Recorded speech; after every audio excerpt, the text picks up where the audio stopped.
Pucha, ya yo debería, van a disculpar hoy. Tienen que avisarme cualquier cosa que yo por ahí pase por alto ya. Esto era lo que le estoy hablando, el tipo de acero. Entonces, son los alambres, ¿no? Los alambres. De ahí vienen los torones, y los torones vienen de grado 250 y 270. Entonces, los torones son estos. Este es un torón, está compuesto de siete alambres, ¿no? Generalmente estos alambres que son de 4.2, los periféricos, y el central es de 4.3, ¿no? Esos son el torón. No solamente vienen de 7, dice que hay también de 19, ya vamos a ver. Me estoy adelantando, pero es para mostrarle la forma nada más. Fíjense, aquí están formados de 7, o sea, 7 torones están formando un tendón ya, ¿no? Este es un tendón. Luego, aquí tengo otro tipo de composición, fíjense, más delgado y más acero. Y estos vienen así, de esta manera, vienen en carretes, ¿no? En rollo vienen. Vamos a ver más, me he adelantado, pero esa es así es la forma ya del torón. Entonces tenemos torón de grado 250 y de grado 270. Para que ustedes no tengamos problemas en los cálculos posteriores, tenemos que manejar nuestra conversión de, en este caso está de kilo-libra, porque esto significa 250 kilolibras por pulgada cuadrada.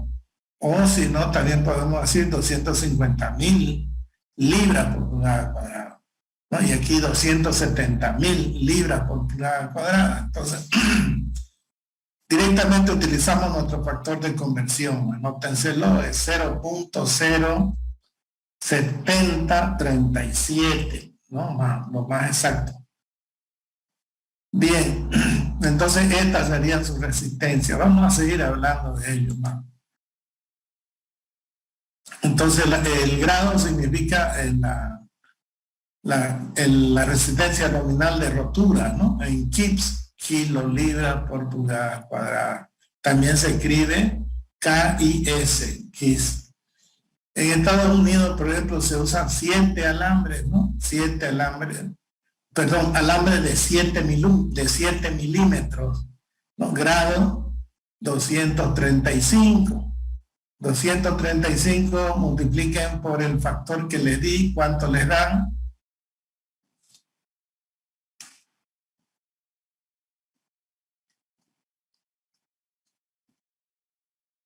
¿Cuánto les dio?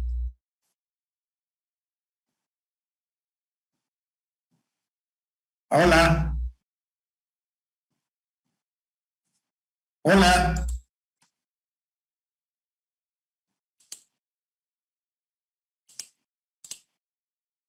Jóvenes, ¿cuánto les dio? Yo quiero que trabajen, no quiero nomás que me escuchen ahí, yo como loro hablo, quiero que trabajemos.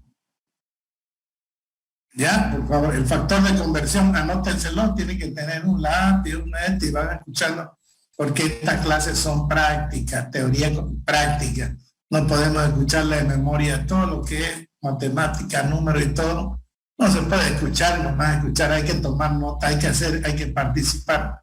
Si quieren aprender, ¿no? De otra forma hablo yo, y ustedes mañana o más tardecito se olvidan.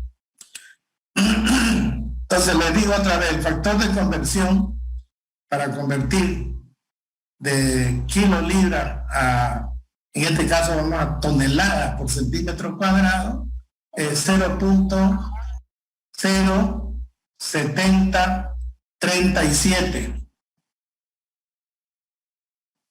Bien, ahora yo voy a hacer la pregunta y ustedes me van a dar los resultados, ¿ya? Bien, entonces decíamos que en Estados Unidos se usan alambres de diámetro 7 milímetros y son de grado 235. Entonces, ¿cuánto le da con el factor que le di, el factor de conversión, cuánto le daría en kilogramos por centímetro cuadrado?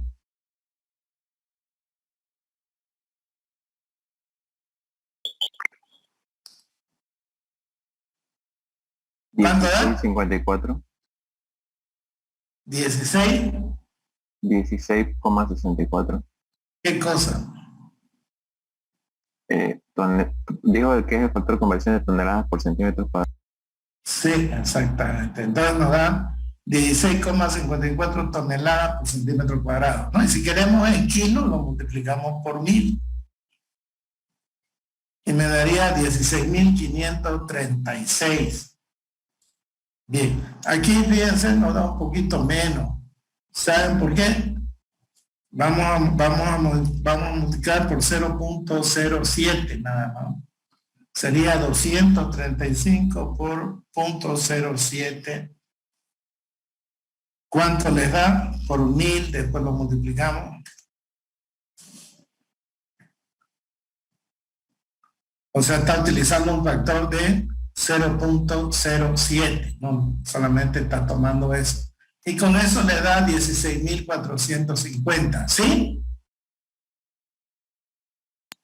Sí, ingeniero. Ya, perfecto. Entonces, cuando uno vaya leyendo un libro, va viendo y va viendo qué información está dando, ¿no? Luego dice que el área de este alambre es 0.385. Veamos, a ver, apliquemos la fórmula. Pi por el diámetro, que es 0.7 centímetros, elevado al cuadrado dividido entre 4. ¿Cuánto le da eso?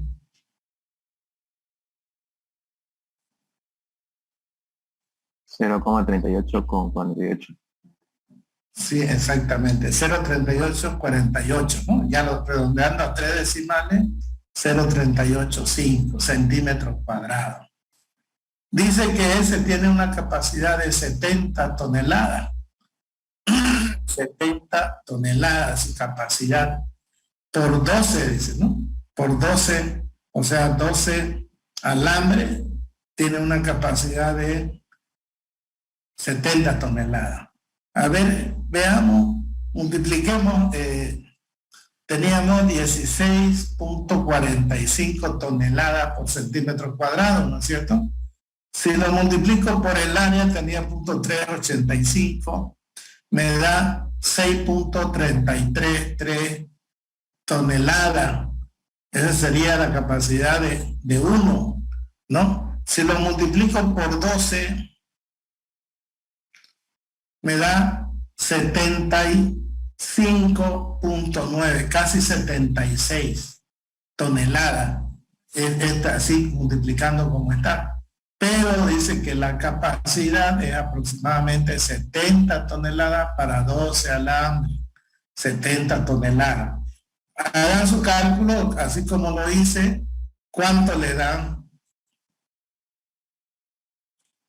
Entonces aquí no se olviden que hay kilos por centímetro cuadrado. Lo dividimos entre 1000 y nos queda 16,45.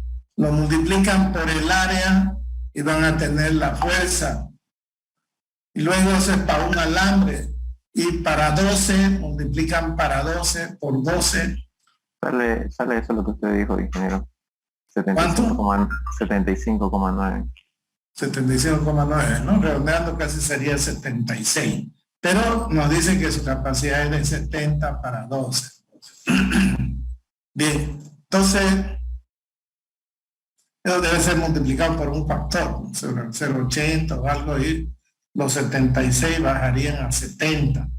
Podemos ver, a ver, 70 dividido entre 76, ¿no? Un factor de 0,9, 0,92 está tomando más o menos, y nos quedamos con 70 toneladas. Bien. Ahora tengo los torones de grado 250. Su área nominal es 0,929 centímetros cuadrados, área nominal. Su resistencia es de 17.500 kilos por centímetro cuadrado. Vamos a hacer otra vez la operación. 250.000, grado 250.000 por 0.454, lo convierto eso a kilos, me da 113.500 kilos. Eso es lo que me da la fuerza esa de 250, transformándolo a... Esto está en libras, ¿no? 250.000 libras por pulgada cuadrada. Lo multiplico por 0. Perdón, estoy mal.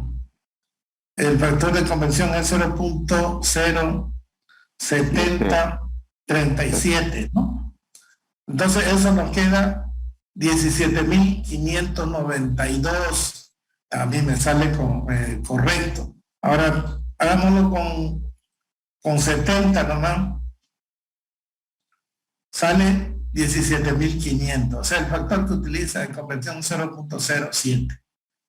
Entonces aquí tenemos su resistencia, nos da entonces 17.500 kilos por centímetro cuadrado. Muy bien, esta sería la resistencia.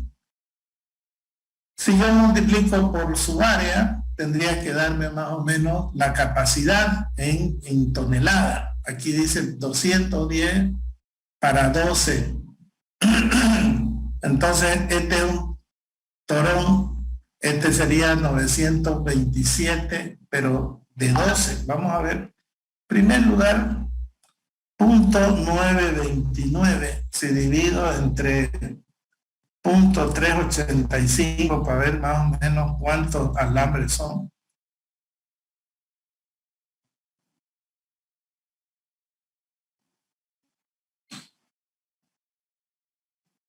Me sale 3 alambres.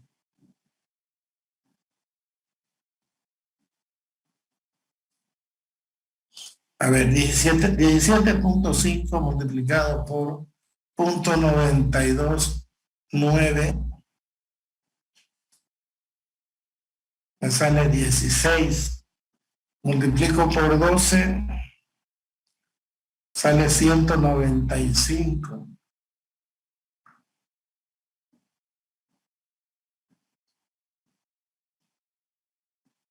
Bien, no cuadra, ¿no?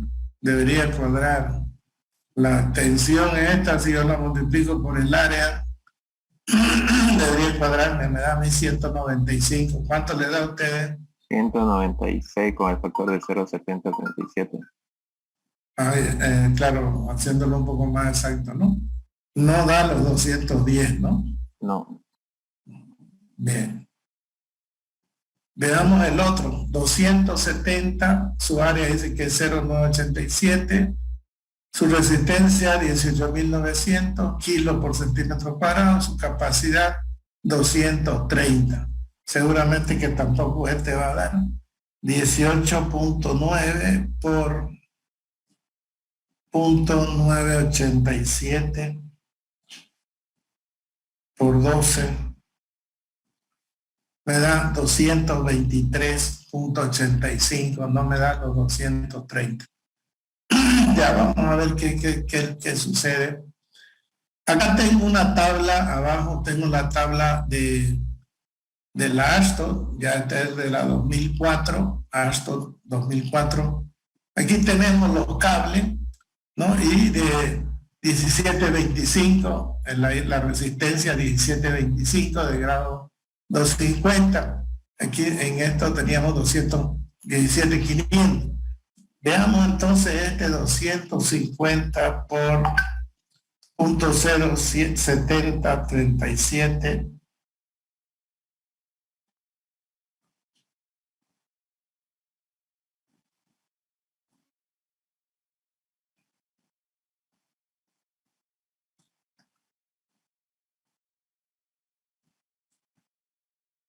$17.575 me da con 0.7.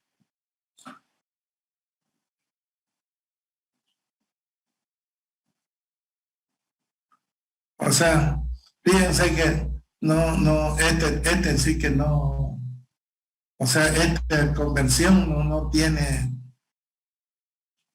porque si queremos convertirlo bien, me da 700 más, ¿no? 17.500. Y aquí está dando 17.200 bueno, en kilos sería 17.255 en megapascales. Para convertir de libras a megapascal, su conversión es 0.0069, ¿ya? Vamos a convertirlo. Este está en kilogramos y este está en megapascal. Entonces, 250 por 0.0069 está correcto. Este está bien. O sea, me sale, si lo multiplico por 1000, me sale 1725 megapascal. ¿Listo? ¿Han hecho esa operación?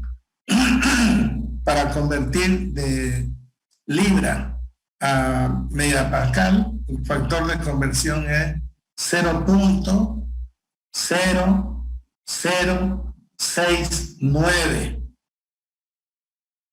Para ustedes, ¿qué es lo que hacen? 250,000, o sea, porque ese es 250,000, entonces le aumentan 3 ceros, lo multiplican por 0.0069 y tienen 1725. Esa es su tensión en megapascal. Megapascal es newton sobre milímetro cuadrado. Entonces está correcto este de acá. Vamos a ver este otro de acá de 270. Entonces cambiamos.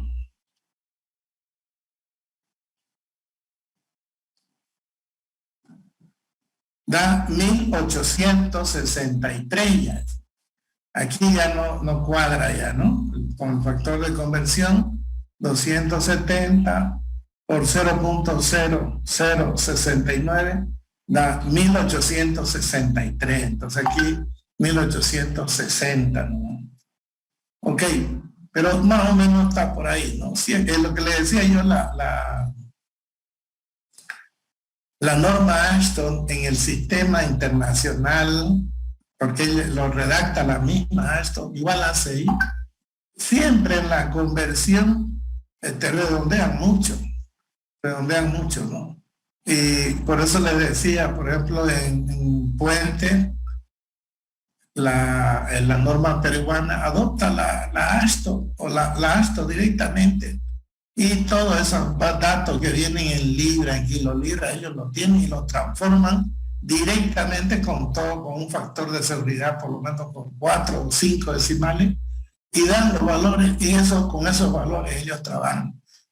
No trabajan con la Ashton traducida, o sea, del sistema internacional, porque hay muchos redondeos, y a veces sale uno, sale otro valor y lo deja uno. Y cuando viene esto, por ejemplo, en kilolibras, ellos no varían, trabajan con sus unidades. Es al transformar que hay la variación. Bien, los diámetros que tienen este grado 250 dice que varía desde 6.35 a 15.24 milímetros. Generalmente se utiliza torón de media. Y el torón de media, o sea, media pulgada sería 0.5 por 254, nos da, y si lo multiplico por 10 me da 12.7 milímetros. Y esto ya directamente le ponen 13 milímetros. O sea, ya al trabajar en milímetros, ¿no? En el sistema internacional. Entonces, bien, la tensión de rotura, la resistencia a la tracción última o de rotura es 1725. Entonces esto de aquí, esto significa entonces la tensión de rotura del torón. Aquí nos da 1860 megapascal. Y luego para encontrar la tensión de fluencia, que se la llama FPY, esto también tenemos que acostumbrarnos a manejar esta nomenclatura. FPU es la tensión de tracción a rotura, ¿no? A rotura, la tensión última. Y la de fluencia, la tensión de fluencia, porque con esta que vamos a trabajar, con esta de acá, esa tensión entonces se la llama FPI, y es 0,85, o sea, 0,85% de esta tensión, el 85% de esta tensión, ¿no? Excepto, dice, 90 se usa para aplicarle a FPU para cables de baja relajación. Son cables de baja relajación, se le aplica a 0,90.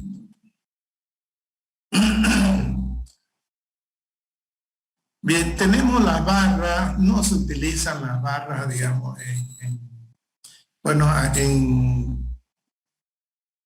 para tesar y todas esas cosas, digamos, es un poco más difícil. Las barras se las utilizan en edificios, vienen de menor longitud, ¿no? En longitudes más cortas.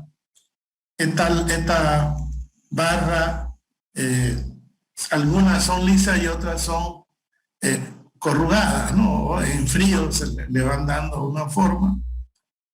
Los diámetros de estas vienen desde 19 a 35 milímetros, de 16 a 35 para las que están corrugadas. Su resistencia es un poco más baja, fíjense, ¿no? 1035 megapascal, y las que son corrugadas, 1035, tienen la misma resistencia. Para encontrar la tensión de fluencia es el 85% de la tensión de rotura. Entonces encontramos la tensión de fluencia. Bien. Vamos a hablar un poco más del acero, ¿sí?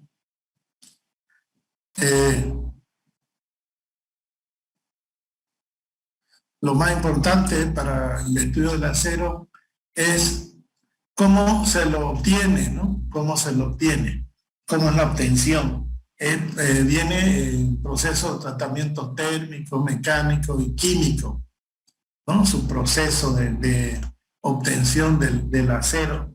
Es importante este proceso, depende de este proceso para la resistencia. Luego, la elección del acero, ¿no? La elección del acero, es decir, siempre lo que tratamos nosotros de conseguir será aceros que tengan mayor resistencia, ¿no es cierto? Eso es importante. Y que tengan suficiente ductilidad, o sea, que tengan deformaciones, que se deformen bastante, para que no haya roturas bruscas, ¿no? Roturas inesperadas, sino que tenga bastante deformación. Bien. Uno, para comprar el acero, tiene que averiguar la eficiencia, ¿no? Y esa eficiencia está recomendada por la Asociación de Pretensado, ¿no? De acero pretensado. Esta eficiencia tiene la siguiente fórmula: E igual a la tensión de fluencia multiplicado por 1 menos 1.5 de la relajación a 1000 horas, significa esto, menos 2.4 por S. S es la desviación estándar, ¿no? O desviación TIP. Entonces, F sub C, sigma sub C, mejor dicho, es la tensión de fluencia del acero.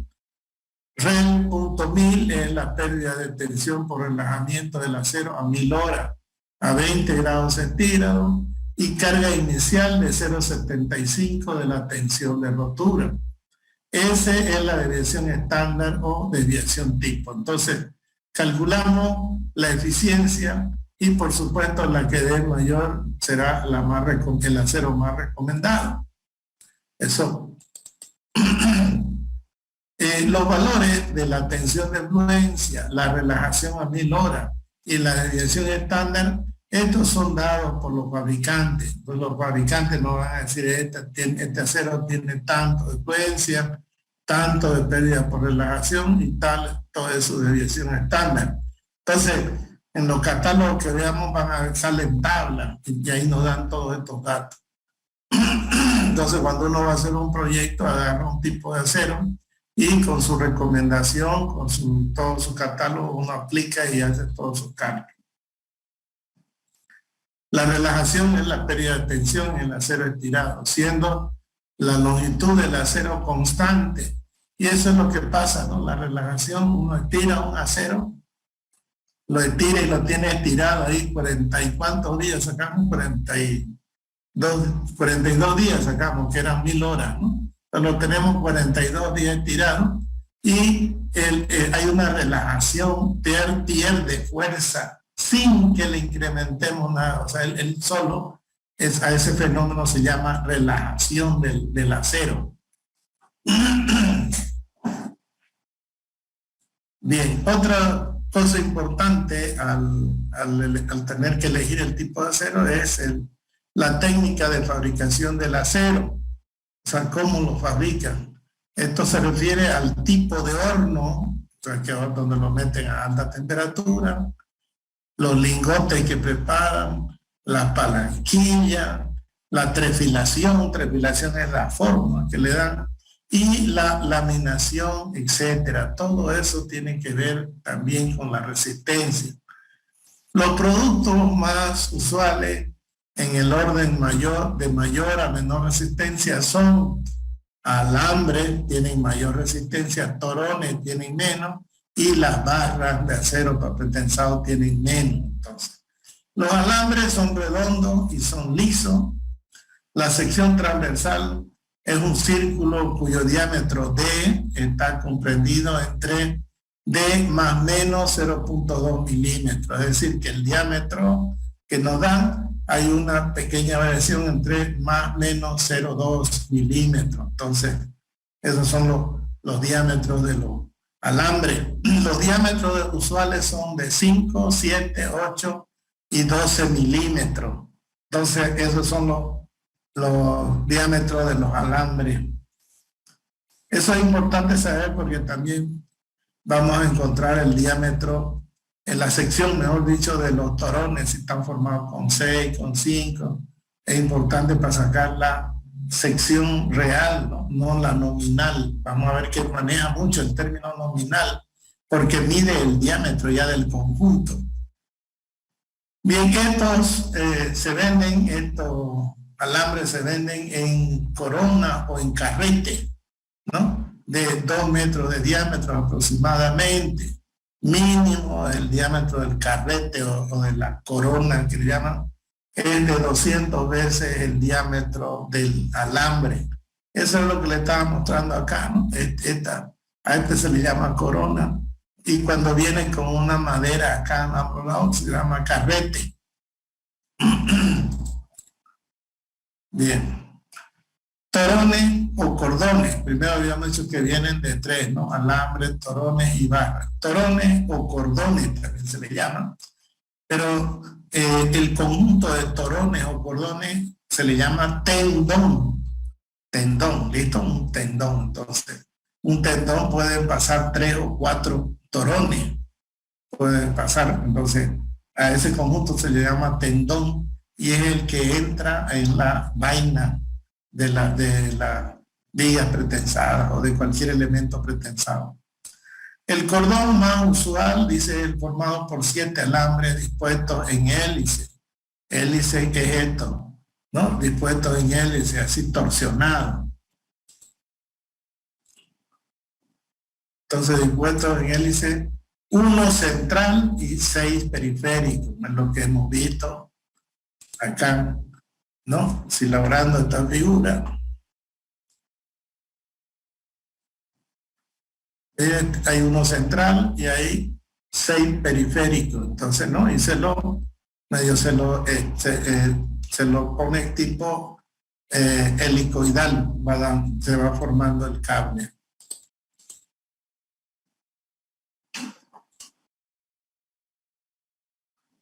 Les decía, 1 central y 6 periféricos colocados simétricamente. Existen también cordones de 3 hilos nada más, o sea, de 3 alambres. Y también hay de 19, ¿no? Eso que vimos, por ejemplo, acá, fíjense cómo varían. Y podemos bajar diferentes catálogos y vamos a ver, hay de 9, de 10, de 12, o sea, dependiendo del fabricante para pretensado, ¿no? Porque también varían estos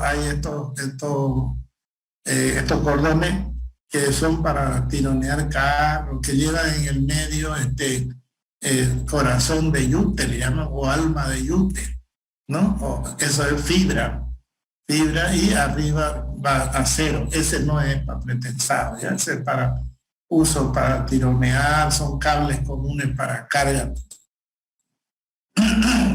Bien, entonces le decía que hay de 3 hilos y hasta de 19 hilos.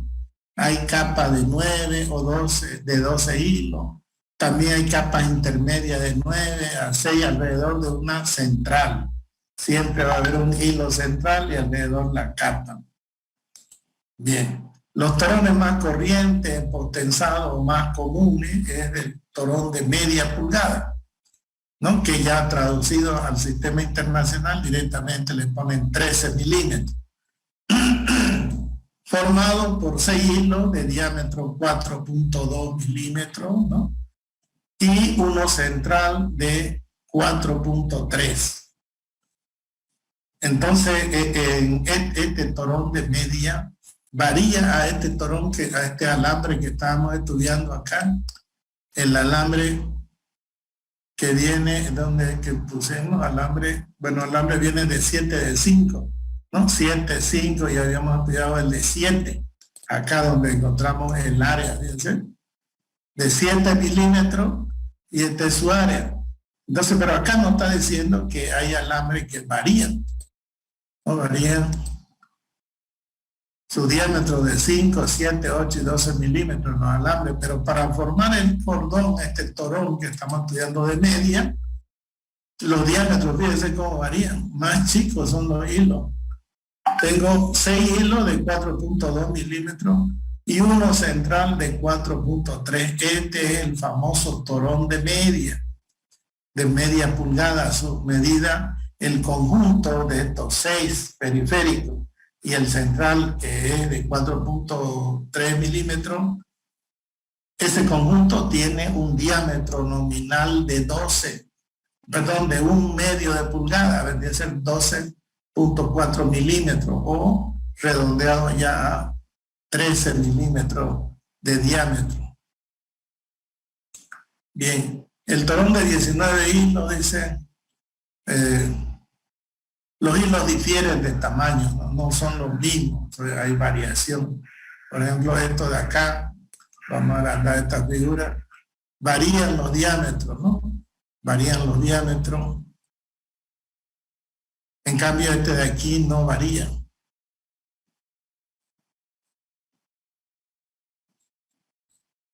¿No? Estos son los mismos, fíjense. Bien. Bien, hay unos torones británicos, son de industria inglesa. Estos torones se llaman deform. Estos deform son, ustedes entran a internet y le comienzan a dar los catálogos, parece que es una fábrica bien grande. Estos son trefilados, es decir, apretados, formados, en la cual ya no son diámetros redondos de los alambres. Si lo miramos un poquito con cuidado, esta figura de acá, fíjense que los alambres no son circulares, tienen una forma especial porque ya son apretados, y se nota cuando se hace lo hacen el torcido, o lo van torciendo en forma de espiral. Este de abajo, por ejemplo, se ve, fíjense que es como una cosa plana, no redonda, ¿no? Son apretados. Entonces, ¿qué es lo que ganan con esto? Lo que ganan con eso es el área. El área es mayor, hay menos espacio vacío, entonces, y esto, según informe, todas esas cosas son de mayor rendimiento. Los deform, dice trefilado en forma más compacta que los torones corrientes, los circulares, de manera que el mismo diámetro nominal tiene mayor área. Así, por ejemplo, el de media, su área es 1.12. El de media, ¿cuánto dijimos que era acá? No nos dieron, ¿no?, su área. Pero en este caso, su área de uno de media tiene 1.12 centímetros cuadrados, mayor área. Los torones se venden en carrete, esto igual ya en carrete o en corona, de 1.5 metros de diámetro aproximadamente. Eso podemos decir de los tipos de torones. Ahora hay barras ya que son parecidas a las de hormigón armado. Los diámetros más usados de la barra son de 18, 26 y 32 milímetros. O sea, son diámetros grandes nomás, ¿no? Las longitudes son limitadas, no vienen, digamos, en gran longitud. Son de acero ligeramente aleado, o sea, con aleación de manganeso, silicio y cromo, ¿no? Lo han mejorado con eso y le da un acero de mayor resistencia. Por supuesto, las resistencias de estas barras son mayores a las de hormigón armado, ¿no? Bien, vamos a ver la curva de carga de formación. Esta curva tienen que ser conocidas, como vienen diferentes fabricantes, entonces tienen que darnos los datos ellos de la deformación o la tensión de rotura, la tensión de fluencia. Vamos a ver cómo se encuentra la tensión de fluencia y cómo es la curva, ¿ya? Entonces es necesario, entonces, cuando vamos a hacer un diseño, saber qué tipo de alambre vamos a utilizar, de acero, y saber la curva de carga de formación.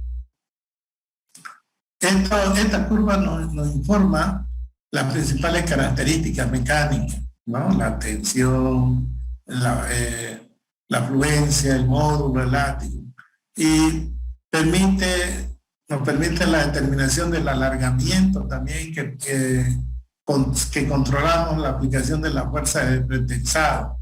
Entonces, para tal fuerza, tal alargamiento.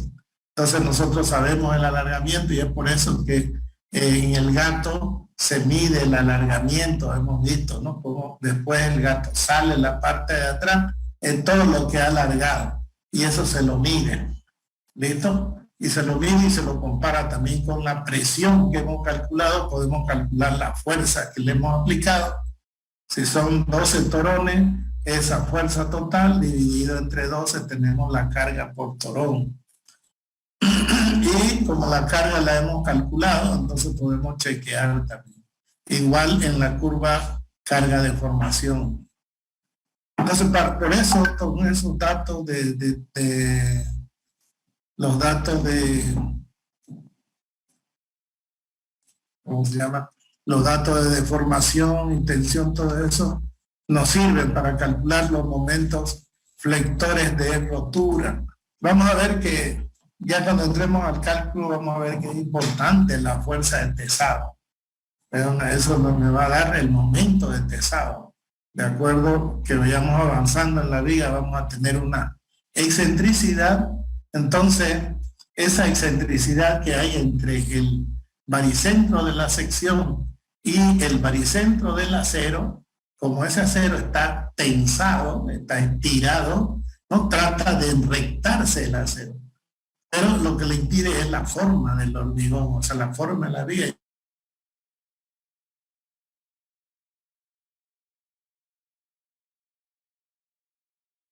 Tiro un acero y se pone horizontal, entonces la viga se deforma porque es plástica, ¿no es cierto?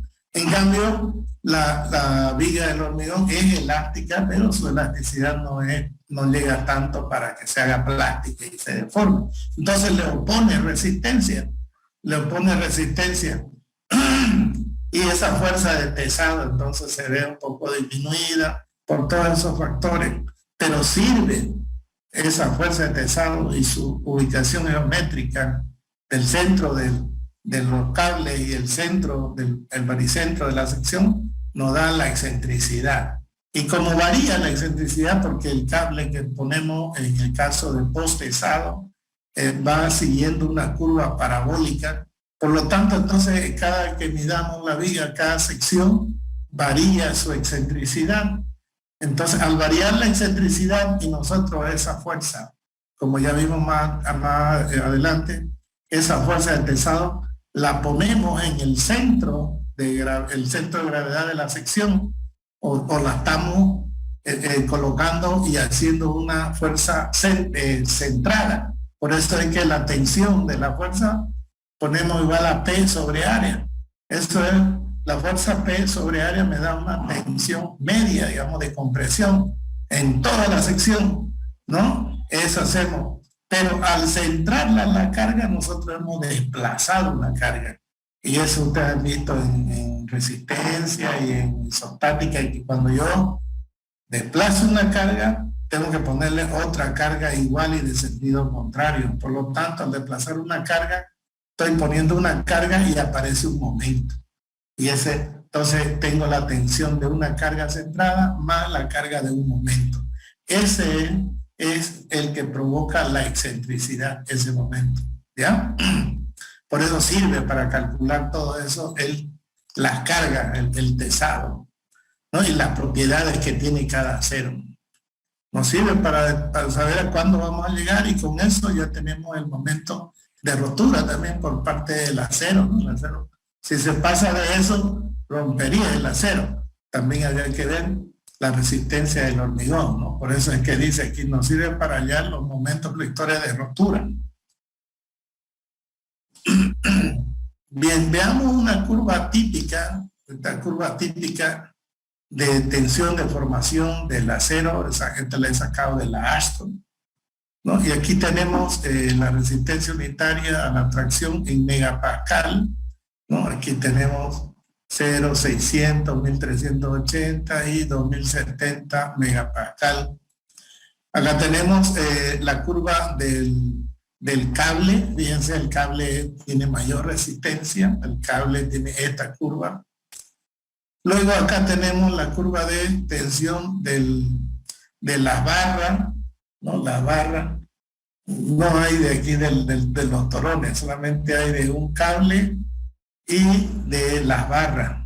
La tensión, o sea, la curva de tensión de formación. La deformación está en milímetros por milímetro, o sea, está en número nomás. Si yo lo multiplico por 1000, esto van a ser 2 por 1000.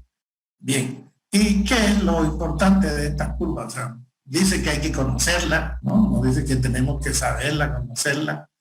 Lo importante, una de las cosas interesantes es que el módulo elástico de estos cables es 197 megapascal.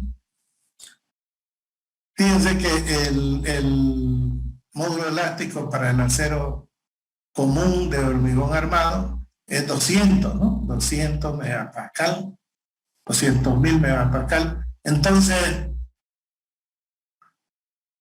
es un poco menor. El módulo elástico es un poco menor del acero de pretensado. ¿Qué significa eso? Que tiene mayor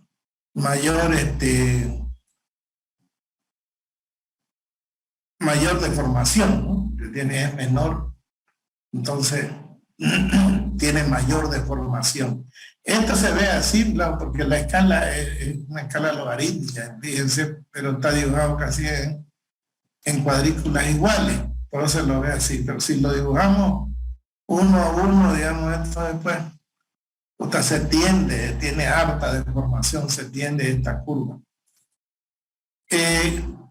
En esta curva lo que vemos es que, a diferencia de la curva del acero común de construcción, era que viene el acero de construcción y de ahí se vuelve casi horizontal y luego otra vez toma fuerza, sube y luego otra vez baja, ¿no es cierto? Pero ya para el cálculo adoptamos la tensión, todo lo que va linealmente hasta la tensión de fluencia, y de ahí ya viene la zona plástica. Esa es su gráfica, digamos, del acero común, del acero que utilizamos en hormigón armado. En cambio, esta de aquí, no hay un punto donde nos indique cuál es ya donde entra influencia. Lo que vemos aquí es que llega en forma lineal y de ahí ya comienza un poco plástico y de ahí se vuelve otra vez lineal, fíjense.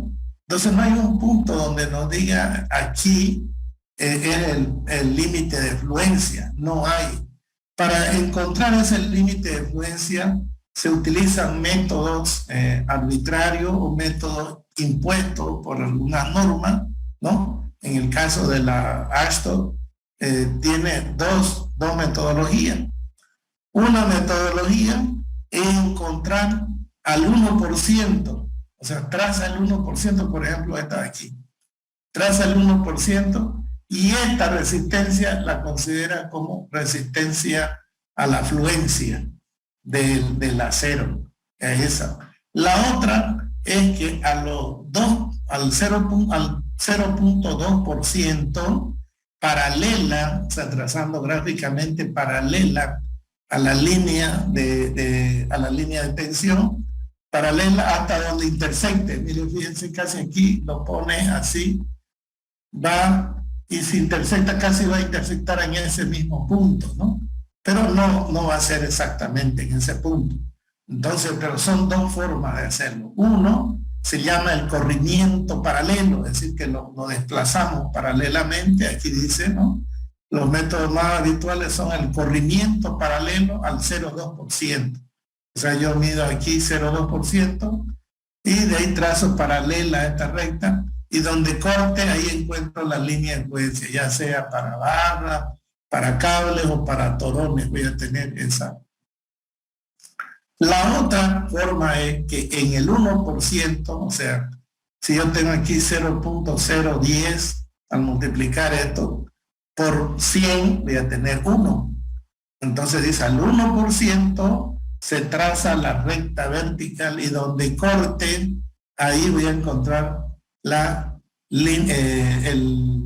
tensión de fluencia de ese cable en este caso. En este caso aquí, la tensión de fluencia de esta barra, ¿no? Fíjense. Entonces al 1 y al corrimiento del 0,2%. Bien, esas son las formas como encontrar el límite de fluencia, ¿no? de esta curva. Hay otra forma también, estaba aquí queriendo traspasarle una curva. Voy a compartir el AutoCAD, ¿no?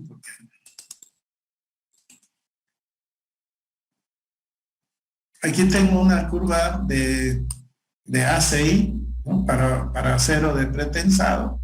Por ejemplo, este es para el grado 270. Dice que se comporta así, fíjense, ¿no? Viene, aquí está el 10 por, este está por 1000, la información es por 1000, 10 por 1000, este tendría que ser 1%, no 10 por 1000. Con un método encontraríamos el límite de fluencia. El de rotura es 230, fíjense que va, el alambre se estira, miren, el 30%, y tiende, o sea, rompe a los 270. Esta curva es asintótica, pero llega el momento en que rompe aproximadamente a 270 kilolibras por pulgada cuadrada. Esta es la curva. Muy interesante verla. Vamos a hacer un ejercicio poniéndole la carga, los diámetros, todo para tener aquí, saber trabajar con esa curva. Al 1% entonces sería esta. Y si hago un corrimiento al 2, aquí yo tengo 20, el corrimiento sería este aquí. Yo podría copiar paralelo. Ahí tengo entonces, este sería al 2 y tengo que postergar, tengo que prolongarlo hasta que intersecte la curva.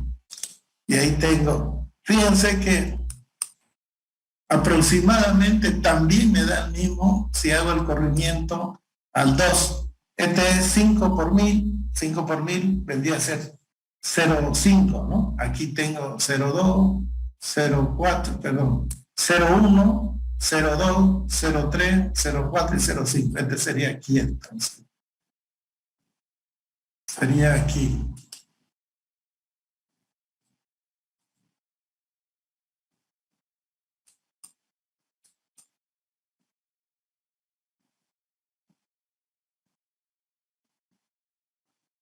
Sí. No coincide, ¿no? El 0,2 no coincide porque se iría más atrás. Entonces, este sería, si le ponemos color amarillo, cuando hacemos al 1% me daría esta resistencia de acá, sería la resistencia de fluencia, ¿no? Y si hacemos al corrimiento del 2%, por ejemplo, me daría acá.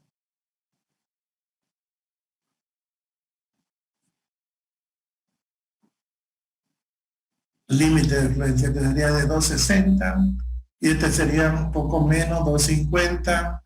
Aquí hay 10, 255 más o menos, ¿no? Con el 1%, o sea, yéndome con esta curva.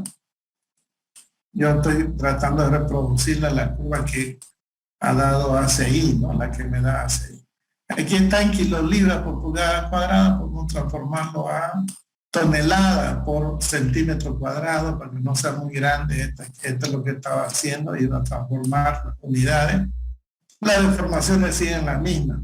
Entonces, si yo tengo esta curva y tengo un diámetro ya sea de un alambre o de un torón, entonces puedo conocer la fuerza de rotura. La fuerza de rotura, las deformaciones, a cuánto se deforma. Eso es lo que nos interesa, ¿no? Esta deformación que va a tener el cable, porque la deformación específica, esta de aquí, es igual a la deformación real que sufre el cable dividido entre toda su longitud. Entonces ahí nosotros sabemos cuánto es lo que vamos a alargar, a deformar ese cable y qué fuerza vamos a obtener. Entonces es correcto nomás el estudio de las curvas. Entonces para la próxima clase vamos a hacer unos ejercicios de encontrar la fuerza, el alargamiento y la fuerza, un ejemplo en estas curvas, ¿listo? Por hoy día no he preparado más. Vamos a descansar entonces aquí. No sé si tienen alguna pregunta. Tienen que ir anotando, tienen que ir viendo estos factores, valores, porque cuando entremos a cálculo, yo no quiero entrar directamente a la fórmula cálculo, a encontrar la fuerza de pesado, calcular el momento, etcétera, porque lo que quiero yo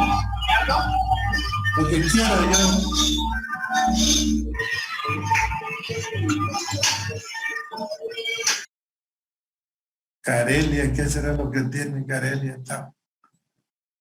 Pero quiero que ustedes tengan el concepto bien claro, no se tranquen, o sea, agarremos fórmula, todo y ya tengamos tensiones, tengamos lo uno y lo otro y apliquemos, no es que estén recién, ¿y de dónde sale esto? ¿Y por qué la tensión vale esto? ¿Y por qué la carga es tanto? No, estamos viendo bien en detalle todo esto de acá y quiero que presten mucha atención. Ya lo otro, ya vamos a entrar al campo de los cálculos y es más bonito, es más interesante, pero ya trabajamos, ya lo damos por entendido, todas estas tensiones, fuerza de los cables.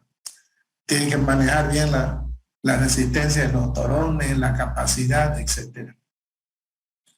No sé si tienen alguna pregunta.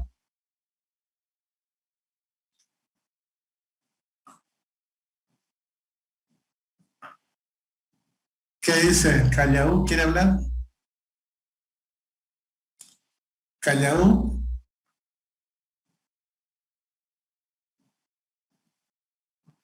No, ingeniero. Estoy aquí. Ya. Bien. ¿Quién quiere hacer alguna pregunta, sobre la cuestión de los aceros? Ingeniero, usted me habló, es que está recortado mi audio. ¿Qué dice Carelia? Carelia, habilite su... Sí, lo habilité, creo que me habló hace ratito y está entrecortado mi audio. Ah, ya, pero quería preguntar algo, Carelia, ¿no? No, ingeniero, es que solamente escuché mi nombre, pero se escuchan recortados, no sé qué tiene mi internet. Ah, no, lo que pasa es que estaban charlando ahí escuchamos una charla tuya, por eso fue que dijimos que qué es lo que quiere Carelia. El cable viene en forma de torones o tendones. Viene en forma de torones. Torones. Ah, ya. Los tendones los formamos nosotros ya. O sea, si voy a utilizar, por ejemplo, 12 torones de media, entonces pongo 12 torones. O sea, cuando calculemos la fuerza, todo. O sea, este cálculo que vamos a hacer es un juego de tensiones. Las tensiones mucho, la tensión superior, la tensión inferior. Vamos a hacer eso y vamos a trabajar con la fórmula de material homogéneo. O sea, la tensión es igual al momento sobre el módulo resistente. El módulo resistente es igual al momento de inercia dividido entre la distancia del baricentro de la sección a la fibra más alejada donde uno quiere encontrar la tensión. Entonces a eso le llamamos módulo resistente. Pues va a haber módulo resistente superior y el módulo resistente inferior. A lo otro que yo quiero porque se nos va a ir el tiempo seguramente en un ejercicio, son el cálculo de momento de inercia. Eso tienen ustedes que ver cómo resolver ese problema, que no sea problema, ¿no? No sé si lo meten a su calculadora de bolsillo que tienen, algunos tienen la HP. Yo le voy a pasar un programita donde pueden hacer ustedes el cálculo con coordenada. Entonces, cualquier sección que metemos coordenada, incluso si es circular, le metemos varios puntos, entonces tratamos de que sea circular y vamos a obtener los momentos de inercia y todos los datos necesarios para calcular. No sé si se lo mostré el otro día. A ver, voy a tratar de mostrárselo ahorita. Es importante esto, momentos de inercia, módulo resistente, porque ahí está la clave en hacer un buen cálculo si hacemos, aplicamos bien nuestro cálculo de inercia, ¿no? Le voy a compartir esto de acá. Estoy preparando este ejercicio para cuando terminemos de avanzar la fórmula. Un puente de paso superior, ¿no? Su longitud es de 30.48 metros, 100 pies tiene de luz este puente. Entonces es una viga cajón y entonces yo aquí necesito saber el baricentro, por ejemplo, ¿dónde está el baricentro de esta sección? Si nos ponemos a hacerlo a pulso, nos vamos a salir con barba, ¿no es cierto? Vamos a tardar mucho. Entonces, ¿qué es lo que tenemos que hacer? Es buscarnos un programita que calcule baricentro. En este caso, este es un programa donde le meto las coordenadas. Puedo meterle en metro, en centímetro, en milímetro, dependiendo en qué voy a trabajar. Entonces, le he metido en metro porque trabajo yo siempre en tonelada, metro, todas esas cosas. La tensión es en kilo por centímetro. Pero si vamos a trabajar en el sistema internacional, entonces le metemos en milímetro, no toda esta distancia. Bien, le he metido todos estos puntos, por ejemplo, punto 1, 2, 3, 4, 5, 6, 7, 8. Entonces, en cada vértice le he metido un punto. Y como tiene hueco, le meto los puntos en sentido horario, por ejemplo, las coordenadas en sentido horario, hasta que cierro. Y una vez que cierro, entro al hueco, y el hueco hago la coordenada en sentido antihorario. Entonces me va a dar la sección, la inercia de la parte sólida de la sección. Aquí, por ejemplo, se está mostrando cómo está entrando la coordenada. La estoy dibujando. Entra, viene y cierro acá. Y de acá entro a este nudo ya del hueco y en forma antihorario voy metiendo las coordenadas hasta que cierro también, ¿no? Y aquí están las coordenadas. Entonces, este es el cálculo que me está dando. Vamos a borrar. Por ejemplo, agarro y le pongo calcular y me calcula entonces todo el área. Entonces, aquí el área, por ejemplo, lo comprobé con el AutoCAD me da el mismo área, ¿no? Y me está dando el momento de inercia con respecto al eje X, que sería este de aquí, con respecto al eje Y. Y acá tengo el baricentro, por ejemplo, X me dice vale 0, quiere decir que es simétrica, ¿no? Está aquí en 0. Pero Y está a 0,7938, desde aquí 0,79. Ahí está el baricentro, ¿no? Me está dando el baricentro. Luego me está dando el momento de inercia con respecto al eje X baricéntrico, o sea, que es el que calculamos. Nosotros necesitamos el momento de inercia en el eje baricéntrico. Entonces ahí está, tengo ese valor. Tengo el valor con respecto al eje Y baricéntrico, si fuera a flectarse en este sentido. Tengo el momento centrífugo, ¿no? 0 en X. Tengo el ángulo, no tiene ángulo de 0. Y tengo el radio de giro, ¿no? El radio de giro sabemos que es igual a la raíz cuadrada de la inercia sobre el área. Este es el radio de giro. Entonces aquí tengo algunas fórmulas que ya vamos a ir viendo más adelante en las tensiones, ¿no? Y aquí vamos a ver que es importante entonces todos estos parámetros, se llaman parámetros mecánicos de la sección.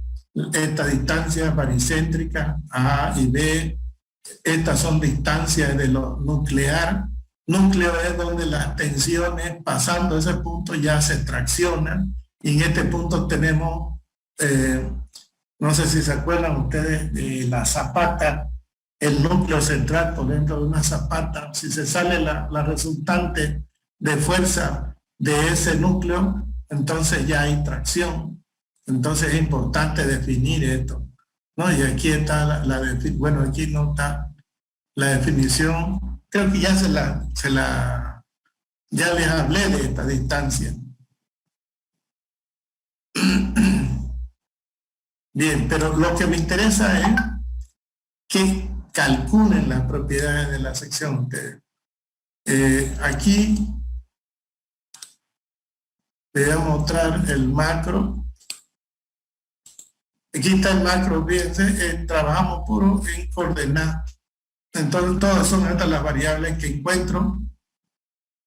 Aquí hago la introducción, la lectura de datos en la tabla donde ponga. Aquí coloco las coordenadas en X, las coordenadas en Y. Luego reordeno los puntos, reordeno y comienzo a hacer el cálculo de coordenadas. Este cálculo de coordenadas viene en un libro creo que de ecuaciones diferenciales, algo así, para encontrar áreas. Y entonces una vez este es el cálculo. Y de ahí comienzo a calcular el área, ¿no? Aquí, porque aquí está el área, X centro, Y centro. En cada fórmula uno va haciendo iteraciones con todas las coordenadas y va encontrando hasta que llega al final. Entonces, ahí tengo el área. ¿Por qué negativo? Porque él debería meter antihorario y lo metí en forma horaria. Entonces le cambio el signo y me da del área positivo. Tengo esto, luego tengo el baricentro, X en el baricentro, X, Y en el baricentro. Entonces tengo toda esta fórmula de coordenadas. Y luego, una vez hago todo esto, vengo y coloco la salida del resultado. En qué celda voy a poner y voy poniendo todos los datos. Oye, nada más, este es el programita chiquitito. Entonces lo voy a pasar, si ustedes quieren, para que ustedes lo metan en su Excel. Pero lo importante es que lo tengan en alguna calculadorita o se lo bajen para su calculadorita de bolsillo. ¿Ok? Sí, por favor, ingeniero, ¿usted empieza a colocar las coordenadas desde el extremo del ala o la parte de abajo? Yo generalmente lo que hago, aquí mi eje de coordenadas lo pongo aquí, en el medio. Entonces esta de aquí, esta es simétrica a esta. Entonces yo agarro y meto mis coordenadas hasta aquí. Luego la otra, en X le cambio de signo nada más. Voy utilizando, fíjense, aquí yo tengo 1, 2, 3, 4. Estas 4 coordenadas son de un lado. Vaya a poner con amarilla. Y la del otro lado, entonces 5 es simétrica. Este es 4, hemos dicho, ¿no? 1, 2, 3, 4. Entonces 5 es simétrica de 4. Fíjense, 5 es simétrica de 4. 6 es simétrica de 3. 7 es simétrica de 2. 8 es simétrica de 1. Entonces todo esto de aquí es simetría. Simétrica. Luego entro con 9 aquí al medio del hueco, ¿no? Menos 5, menos 0,5 acá. A ver, 1, 2, 3, 4, 5, 6, 7, 8. A 9, bueno, cierro con 9. Perdón, cierro en 9. Este es cierre. Que tendría que ser igual a 1, ¿no? Luego entro al hueco. Al entrar al hueco, fíjense, positivo X. Estoy entrando a esta, 1. Entonces, 1, 2, 3, 4 sería 10, 11 son positivos. 10 y 11 vamos a ponerle de otro color. Y 12 y 13 y 14 cierra. Entonces aquí 12, 13 y 14 cierra. Lo ponemos de otro color.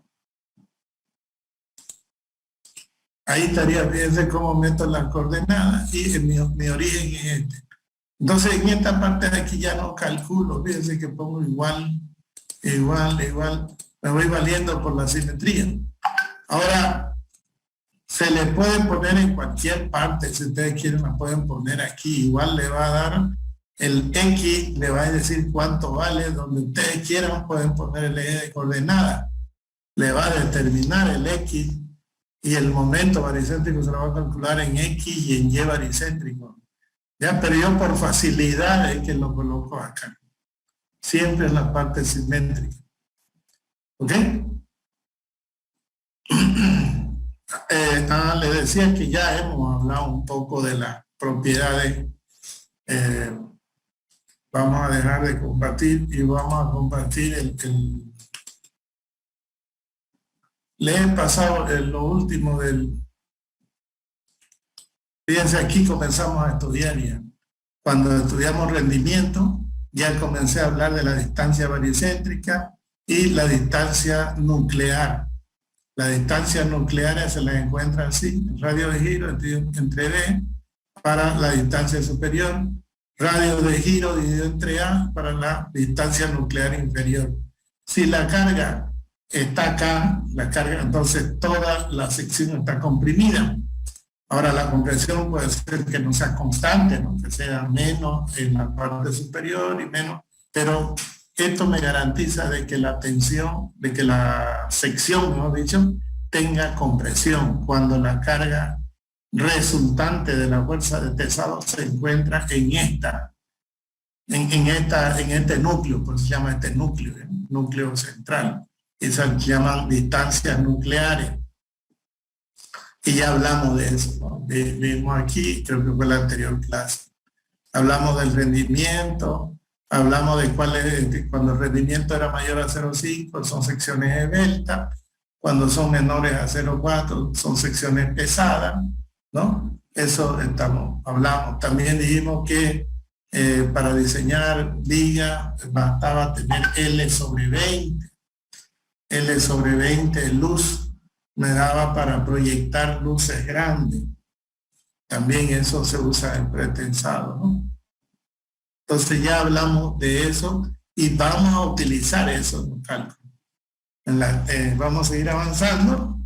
De esta manera lo veo bien pedagógico. Vamos a avanzar y ya después, cuando tengamos el conocimiento de todo, entramos ya a trabajar con las ecuaciones de las tensiones, a despejar la excentricidad, a despejar la fuerza de pesado, qué condiciones van a cumplir, eso vamos a entrar después. Pero ya vamos a dar sobreentendido todo esta cuestión de tensiones de influencia del acero y del hormigón.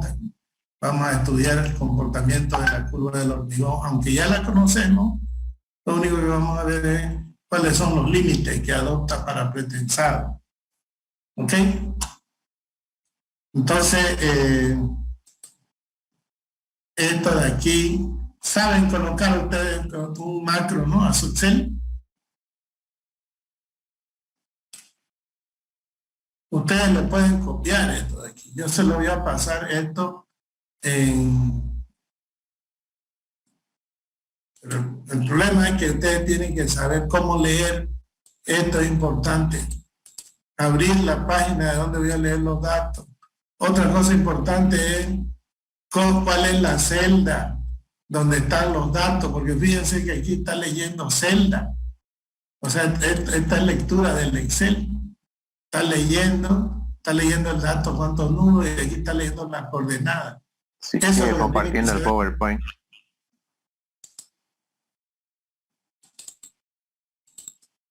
Les decía yo que si se lo paso a ustedes, esto no van a saber cambiar, no van a saber ubicarlo para una Excel. Se le voy a pasar esto. Y esto de aquí es lo que tienen que aprender. Abrir de qué hoja. O sea, una hoja ustedes tienen que, seguramente que la hoja o bien no llevan nombre, fíjense acá a la parte izquierda, la parte superior. Ahí está la hoja 1, dice fórmulas. Quiere decir que esta hoja tiene este nombre, fórmula. Luego la hoja 2 dice ejemplo 1. La hoja 3 dice ejemplo 2. Entonces, lo que está haciendo este macro va a correr y va a abrir la hoja 2 del ejemplo 2. O sea, la hoja 3 aquí la va a abrir. Y una vez abriéndola esa hoja, va a comenzar a leer, esta es una variable n, el número de puntos que tiene mi sección. Entonces va a leer eso. Teniendo el número de puntos, entonces va a comenzar a leer las coordenadas en X y en Y. Nada más tienen que saber ustedes cómo leer y la salida. La salida, o sea, donde va, en realidad va a colocar en otra celda. Va a colocar, y aquí están, fíjense, celda 31.6. Esta es la fila y esta es la columna. Entonces va poniendo estos resultados en esta fila y en esta columna. Nada más tienen que saber cualquier macro pueden bajar de internet ustedes si saben cómo leer, cómo activar la hoja de lectura, de dónde van a sacar los datos, leen todos los datos y luego una vez que han procesado, dónde van a sacar los resultados. También tienen celda. Entonces por eso es que aquí está la hoja, fíjense que es el ejemplo 2, esta hoja tiene otra hoja, ¿no? Y tiene otra hoja, este es el ejemplo que hicimos de la losa, ¿no? Del diseño de una losa simplemente apoyada, este ejemplito está acá. Entonces acá está otro ejemplo que ya vamos a ir preparando, ya después les voy a explicar una vez terminemos de manejar las tensiones para encontrar la excentricidad, los momentos, etc. Entonces, si yo quiero cambiar de Excel y no solamente utilizarlo aquí, o quiero utilizar ese macro para otro ejemplo, por ejemplo, puedo abrir otro ejemplo en otra hoja, etc. Entonces, ¿cómo voy a hacer si el macro tiene que leer hoja? Entonces, por eso es que le decía, usted, este macro, yo puedo fácilmente agarrar y se lo paso al Excel, pero de nada le sirve cuando quieran aplicarlo a otro ejemplo, tienen que saber activar la hoja de dónde van a leer. Simplemente cambia esto, cambian dónde van a leerlo, el N, o sea, dónde está el número de nudos, aquí hay otra. ¿Y cómo lo va a leer? ¿En qué celda lo va a leer una vez procesado? ¿Cómo voy a sacar dónde? Porque no toda la vida el diseño de su hoja, del ejercicio que usted haga, no toda la vida va a ser aquí.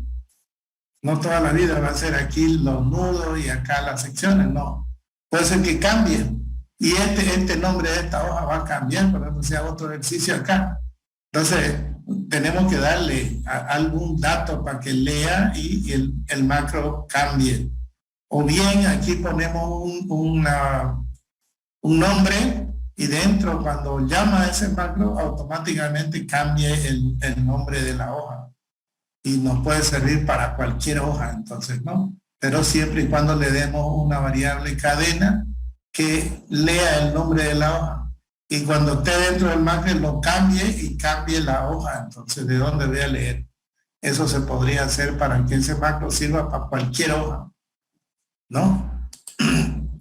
Eso lo vamos a ir mejorando para que ya un macro sirva para cualquier hoja. Simplemente yo le doy el nombre de la hoja y él va al abrir, va a leer esa variable y luego esa variable la va a poner acá. O sea, aquí entramos como una variable cadena. Entonces, lo primero que hacemos es leer, ¿no? Leer y automáticamente le metemos ese dato aquí y va a abrir entonces y ya de ahí comienza a leer. O sea, necesitamos otro macrito más chico que nos lea eso. Y de ahí a este macro lo llame y le meta el nombre de la hoja. Así vamos a hacerlo para que funcione para cualquier hoja. Y no solamente esté aquí, solamente para una hoja, ¿no? En este caso está para leer datos solamente de una hoja. Si yo quiero leer de otra, tendría que cambiarle el nombre. Si creo otra hoja acá y le pongo nombre a esta hoja, tengo que cambiárselo aquí para que funcione para la otra hoja. Igual la salida, ¿no? La salida está en función a qué hoja está activada. Entonces, esto es importante, jóvenes. Si no saben calcular bien el momento de inercia, las propiedades de la sección, por más que se lo sepan bien, todo no está esto, sus valores, sus cálculos no van a servir para nada. ¿Ya? Entonces es importante que le vayan poniendo empeño a cómo calcular mi baricentro y todo. A ver, inténtenlo bajar ustedes de internet, si es que hay. Inténtenselo bajar si hay macro. Si no, me avisan la próxima clase para que yo se lo pase. ¿Ok? Listo, ingeniero. Bien. Si no tienen ninguna pregunta, nos vemos el día... La clase la podemos descargar, Inge. La clase grabada. Claro, creo que lo está grabando, ¿no? Uno de ustedes, no sé quién es el que está grabando. He visto ahí.